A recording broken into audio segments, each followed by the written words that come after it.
Guys, welcome back to another video. We're gonna sleep. um, this is obviously Dishonored. I currently rendering part 7 of Saints Row the Third. I was looking at my views and stuff for the channel, and I saw that Dishonored 1 got 20 views and, well, technically 18, but I can round. A girl's gotta hope. And I guess when I started actually uploading kind of semi-regularly, I knew that the channel really wasn't gonna, like take off or anything, but just seeing it get to 20 was just 20 views in general made me feel very happy and excited because I have a lot of more stuff, planned, and it makes me feel like I'm doing a good job. And I'm really excited. Hello, Corvo. Ooh, Your life I has like him. taken a turn, has it not? It kind of has. The Empress is dead. Her precious daughter Emily is lost somewhere in the city, and you will play a pivotal role in the days to come. For this, I have chosen you and drawn you into the void. Cool. I am the outsider, and this is my mark. There are forces in the world and beyond the world, great forces that men call magic, and now these forces will serve your will. Use this newfound power, my gift to you. Come find me. I really like The Outsider. I don't know what it is about the original game. He does good. It definitely makes you more interested. He also kind of looks like any boy band from the early not boy band, like any emo band from the early 2000s. See, well, now that's just rude. I really like the Empress. I do wish, like, one of the DLCs did get to let us see her character more. She knew it was happening. She's like, oh no, not again. So I wonder if they tried to assassinate her beforehand, before Arvo got home. Or Corvo, not Arvo. That's a different game entirely. Corvo, I am very sad. They say that you are dead like mother, but I'm going to put this note in a bottle and throw it in the river because I do not believe them. Living here is very strange. I do not like it. So come for me if you can. So that's Lady Emily. He might look a little familiar. Him too. Those are the Pendleton brothers. They are Lord Trevor Pendleton's brothers. So, there's the Lord Regent, the little fugger. I don't really know if those are supposed to,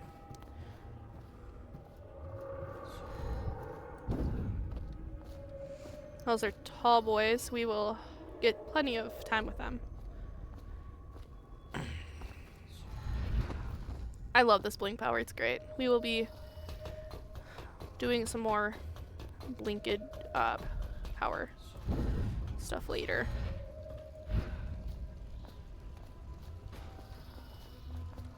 Oh, you could have blown those candles out. In the days that follow, your trials will be great, Corvo. Seek the ancient runes bearing my mark in the lonely places of your world, and at shrines raised in my name. These runes will grant you powers beyond those of other men.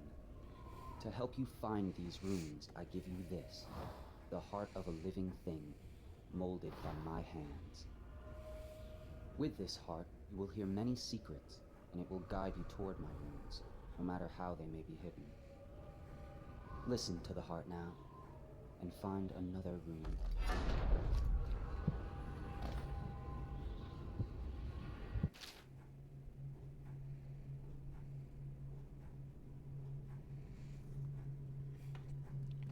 So, the multiple other times I played this game, I was trying to figure out whose heart it was. This place is the end of all things, and the beginning. And just by the voice and, I think it's the Empress's heart. All of time is meaningless here. Neither seconds, nor centuries.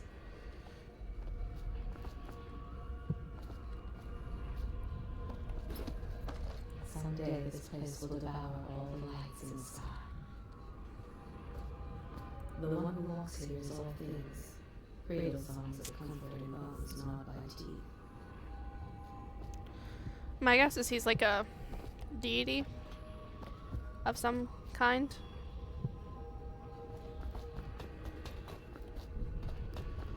Like an all-knowing deity or something. This is the place from which those who dabble in black arts draw their power. And this place is their doom.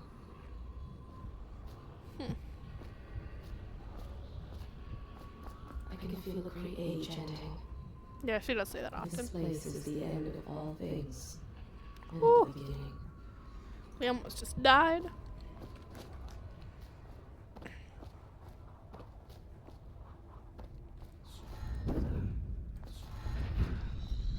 So these are what his runes look like.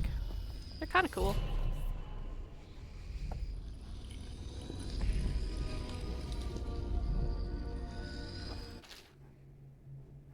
I don't remember what they all are. It's been a while since I played. Oh, fuck. These 3 or 4 in agility we'll probably focus on. And dark vision lets you just kind of see shit. It helps a lot. How you use what I have given you falls upon you, as it has to the others before you. And now I return you to your world, but know that I will be watching with great interest. It's not like you got nothing else to do out here. Hidden in an... Oh, we already did that. Never mind.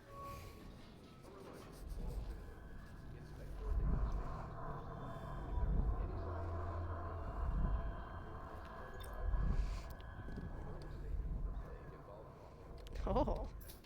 We got bone charms. Are you ready to read?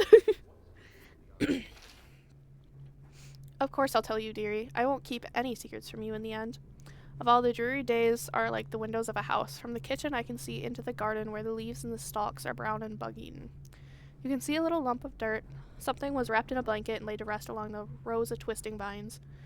The front room looks out into the street, where the neighbors are all setting fire to their homes, barricading themselves inside. Warm and snug, dearie. Don't forget about the bedroom, either. It sees into a dreary alley where hooligans are playing a game with an old man. The first 2 are hitting him with sticks, and the girl with them is kicking at his dry old ribs. Oh, to have those bones, to boil them in a pot. No one lives in my house anymore, dearie. No one you'd want to meet. When I lived there with my husband, we were fine, fine people. Vera Moray, everyone would say. Your house is as grand as the Boyle Manor. Better even. Your dinners are lavish and your parties are the best. When that young Sokolov came to paint my portrait, I was nearly still in my prime. Radiant, he said. He was just barely a man, so young, painting all the best people across the land. Everyone wanted a portrait by his hand. All my friends. I was the only one, dearie, wet with his paint, glistening on the canvas for a pretty coin. But it wasn't all parties and paintings. My husband and I weren't always at home, no. We traveled together, he and I, to the far ends of the Isles. Beyond, even. All the way to the red cliffs of Pandysia. To dig in the rock and crawl through the caves, holding up candles and squinting at walls. Many precious things that we came upon, but none so precious as the boy with black eyes, dearie. All those marks and bones, carved so deep and polished so bright. I brought the old bones home, hid them for my dear husband. Then I learned to boil them and carve them myself. They made such good presents, dearie. The mute boy took them home. He loved them so. All the time he came back with new bones for me, holding them up so I could see it in his eyes. Even though his tongue was still, Granny, his eyes would say to me, carve these bones for me, make me another present. And he went so far, all the way to Dunwell Tower, the royal headsman himself now. my mute boy and his shiny sword. Better bones were what I needed, you see. Better bones to carve and polish, scrape and gleam. My dear husband was always so tired. I made him soup and then he was sick. Better bones was all. For my mute little boy, carved in the name of the one with the black eyes. After my husband was gone, given away his birthday gifts, I didn't want to live there anymore. So now I'm old and don't have many to give my presents to. It's sifting through the garbage for granny rags and feeding the little birdies that gather at my feet. No one wants to have tea, dearie, especially those rude louts on Bottle Street. Slackjaw and his boys always meddling with an old woman trying to make her way. In the end, we'll be together with him, you and me in the dreary night with the stars above and below. And the one with the black eyes, dearie. So I'm guessing. So Granny Riggs killed her husband, made these.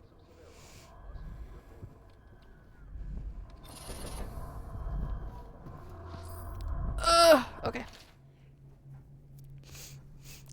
You want the chin wag on Slackjaw, what he was like when he was young before he got his name.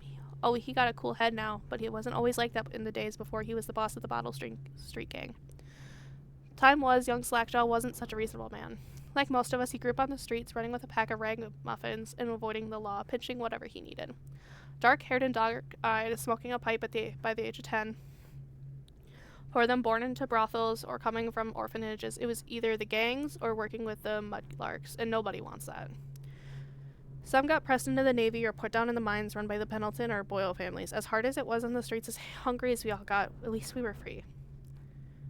By the time we weren't little ones anymore, Slackjaw was the one to watch, usually calling the shots when we took down a farmer's cart or a sidewalk street vendor. He'd come up with a plan, give everyone some part to play on the split, and decide on the split.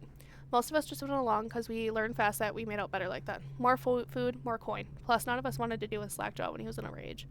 He worked a couple of big jobs with Black Sally across town, and that was enough to get attention of the other bosses. He wasn't just a street kid anymore. He was an up-and-comer, which meant trouble. Another guy who fancied himself as such was Mike the Fish, who was working his way up, running the protection racket among the factory women. One fine evening, we were all in a bawdy show in the theater house. Mike the Fish and his lot are there in the cheap seats, too, just down the aisle from us. Mike gets a wild idea. He wasn't big on planning and throws a heavy ceramic spittoon at Slackjaw, hits him square in the face, and breaks his jaw. We look to see if there's going to be a blood brawl, but Slackjaw just points at the door and we all leave, with Mike laughing at our backs. Walking up the next day without telling us why, Slackjaw motions for us all to follow. He can't say a word, so we just move along. We stop at the docks and Slackjaw actually pays coin for it, a heavy chain covered in hooks. It's for fishing in the deep, something you'd attach to a long line off the side of a ship.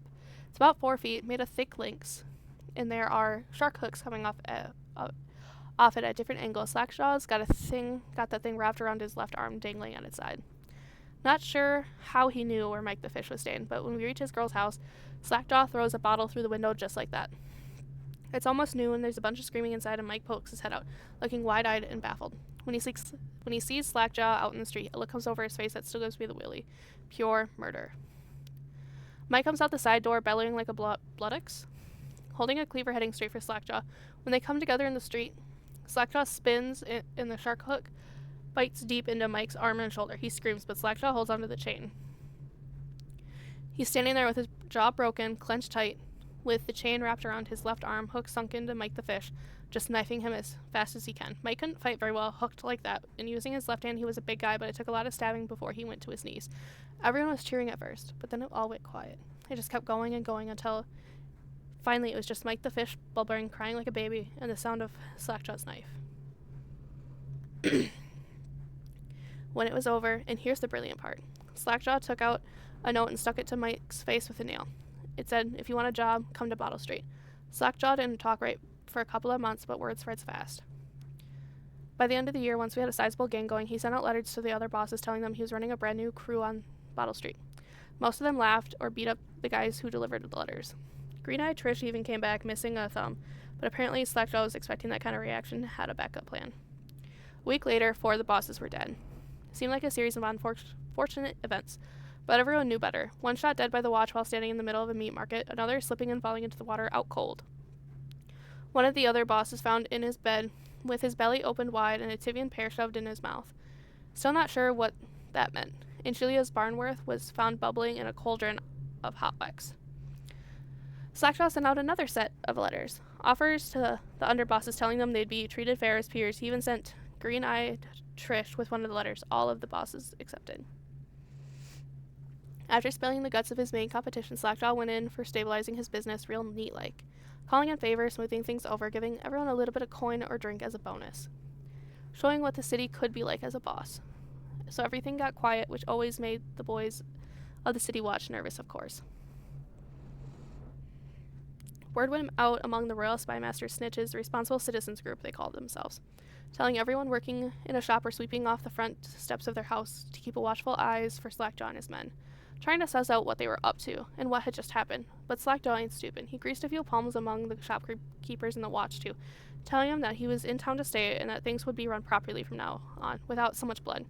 He was finally a real boss, ready to settle into the business of moving whiskey, running the hound fights, and offering up ladies and gentlemen of the night, if you take my meaning.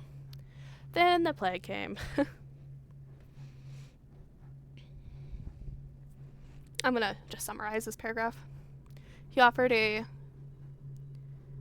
another remedy, a discounted remedy, that did the same thing as Sokolov's elixir.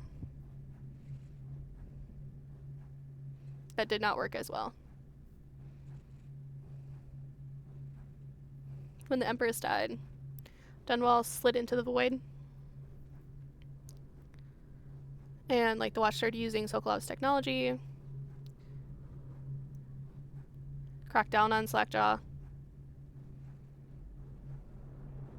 They bought a lot of elixir and kept doing the watered down elixir stuff.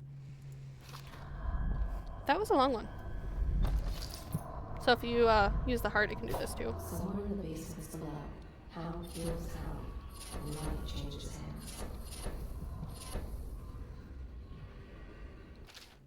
hands. I'm just gonna summarize some of these. This is basically the other side of the one we last read.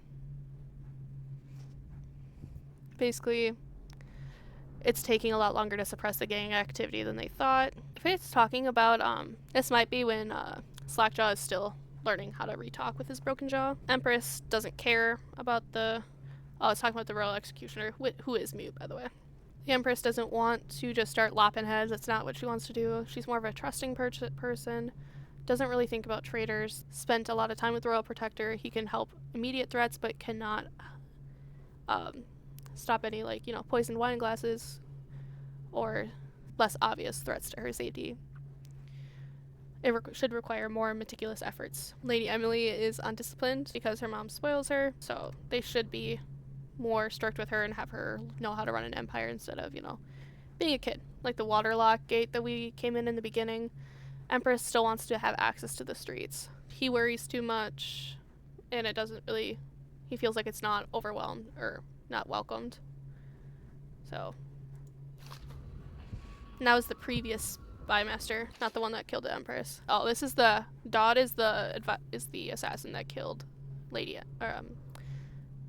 Empress, and he also has black magic, just like we do. He has he's like the Black or the Dark Brotherhood with magical powers for this game. He's an agent of the Outsider, and since pretty much all of the people in this game that are actually authority figures are scared of the... Attention Dunwall citizens. River traffic is forbidden from landing in the distillery district due to risk of infectious contact.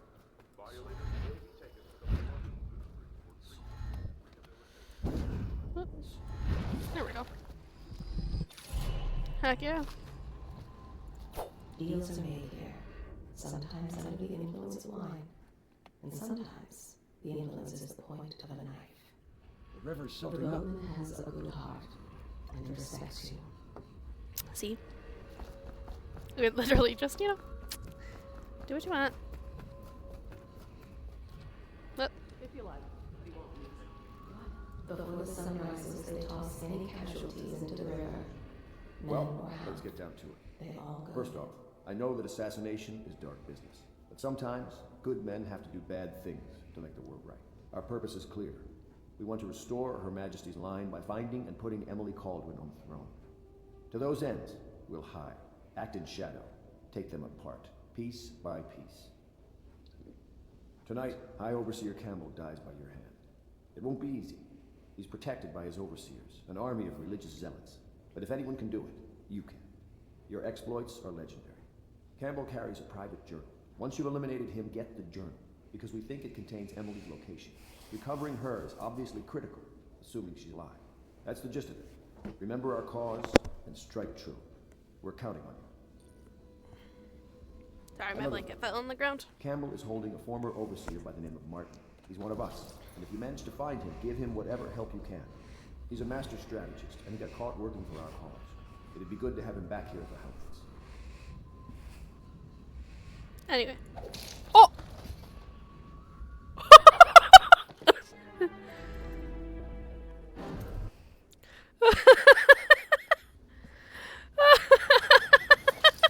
They top off the line with gunpowder, but eventually someone swoons. Then fresh bottles are fetched from the cells. Oh god. Their fate rests on your effort, on the strength of your hands and of your heart. I did not mean to do that. I did not. Pierre! Pierre! I just killed somebody. What can I do?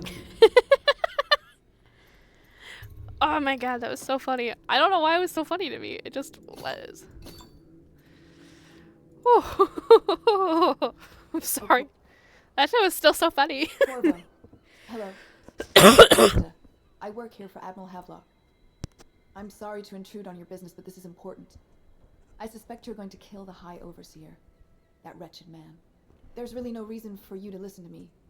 But my uncle, Jeff Kernow, still serves as captain in the City Watch. But he's a good man, and my only family. The chatter in servant circles is that Campbell just took delivery of an exotic poison. And I think I know why.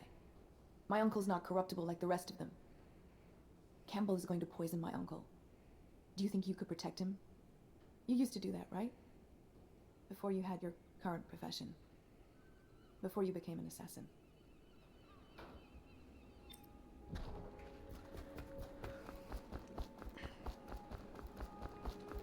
Ready to go?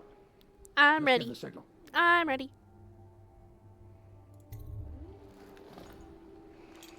Yeah, so I'll probably record an hour because High Overseer Campbell leads to the city's militant religious fiction and is a close ally to the Lord Regent. Campbell is completely corrupt and holds the secret to Emily's location.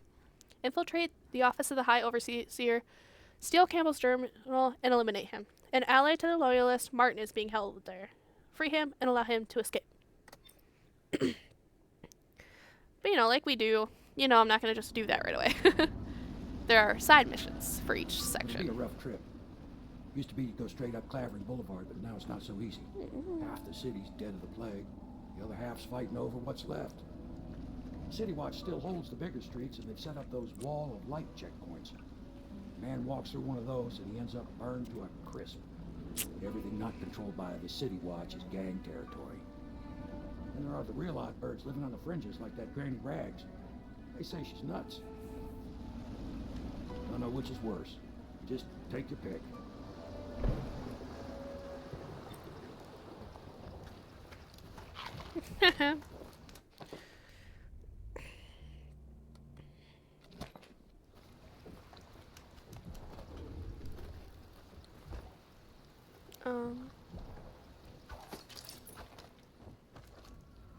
There's a bone charm out that way. A room this way.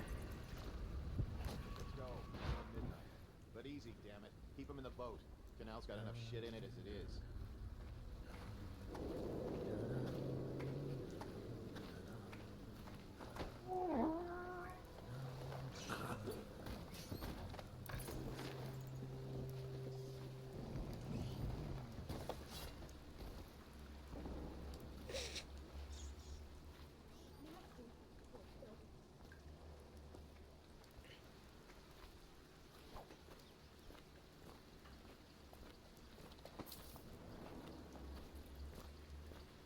So I think we're gonna go for that bone charm.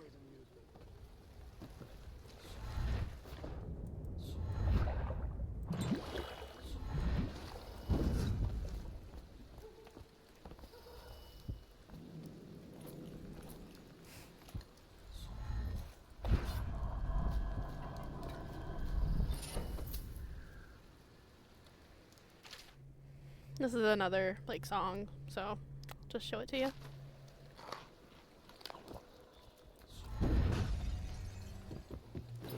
I told you the knives go.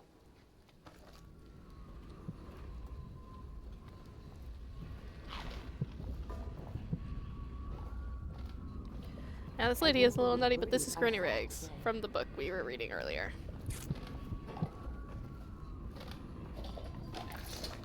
dear? Is that you, my dear husband?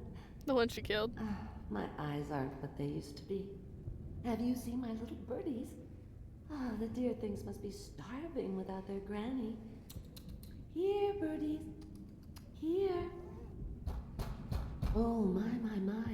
I think I have gentlemen callers again, but not the way I used to, not the nice ones.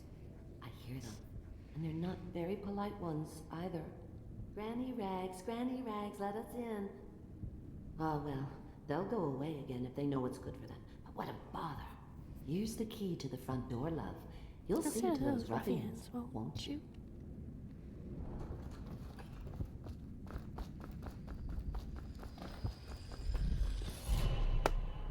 We'll do the Granny Rags mission in a Be second. careful, Corvo. They call her Granny Rags. You wouldn't recognize her real name, or even the name of her family. But an emperor begged for her hand once, and rich young men fought each other for her favor. I watched her consider them all, measure their worth, and find them wanting. Then, she made a different choice. You're on your way to face the High Overseer, the leader of a great cult dedicated to loathing me. Yeah. What will you do, I wonder?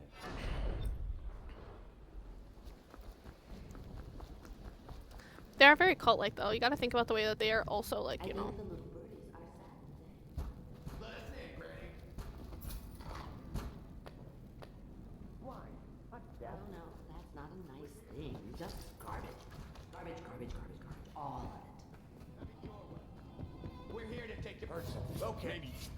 Come on, let's get this bastard up for the hangman. Pump him up.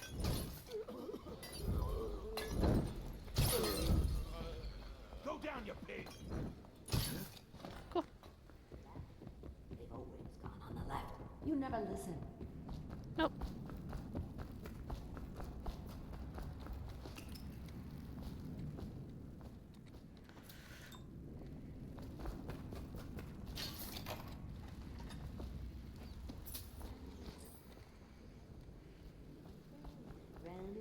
Granny, you can't because... Oh, my dear, I knew you'd help ill-mannered boys. My brave man.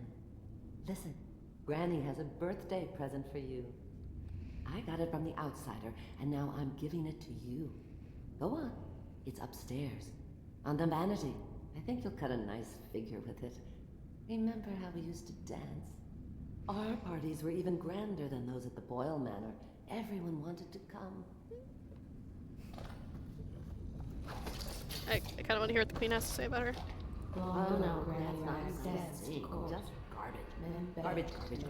All of it. In her mind's eye, she is fancy trimmed in velvet, fresh and young, Granny. on her way to an evening of romance. I hope you like the little gift I got for you. It's the least I could do for turning those louts away. Well, I didn't turn them away. I I just. can't bear these Bottle Street children. Ruffians, every last one of them. Rotten apples. And that slackjaw is the worst lot. You know what I just thought of? You could do something else for me. Another little favor. And I'd give you another present. We want more Another presents. lovely rune carved from the bones of a dead whale. Do you remember my doctor, dear? Dr. Galvani? Now there was a clever man. He's got all sorts of nasty rat guts and disease in his laboratory. Wouldn't it be a shame if some of that mess found its way into the Bottle Street gang's elixir still? That'd teach him. See to it, dear. I'll find you another present just like the first. She can't Galvani crack her. lives on Clavering Boulevard, or at least he used to. Those were the days. Now run off. My baby birdies are hungry. So precious. You're shy. You'll have to go, or they won't come. Yeah, so this is why we want the.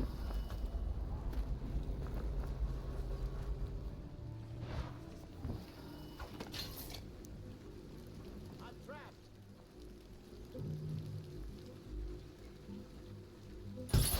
Who's making that noise? Knock it off. Anyone there?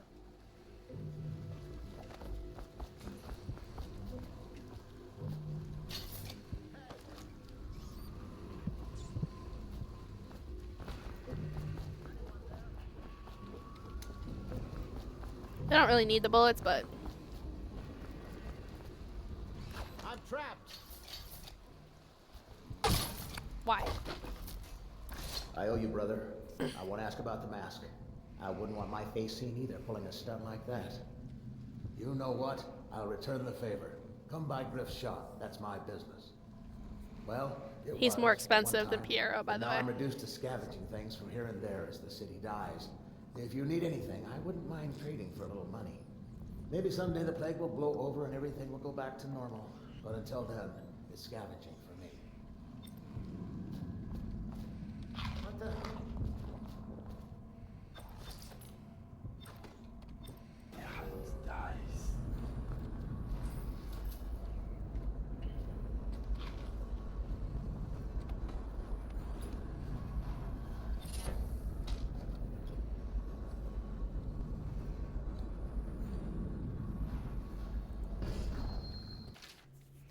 Bone charms, a sailor's blessing, they say. That carving itself is a practice from long back, passed from father to son, old man salt to greenhorn, still getting his sea legs beneath him. In old times, men cut into the tusk of ice seals and into the arm-long fangs of bears that roamed the isles north of Tibia.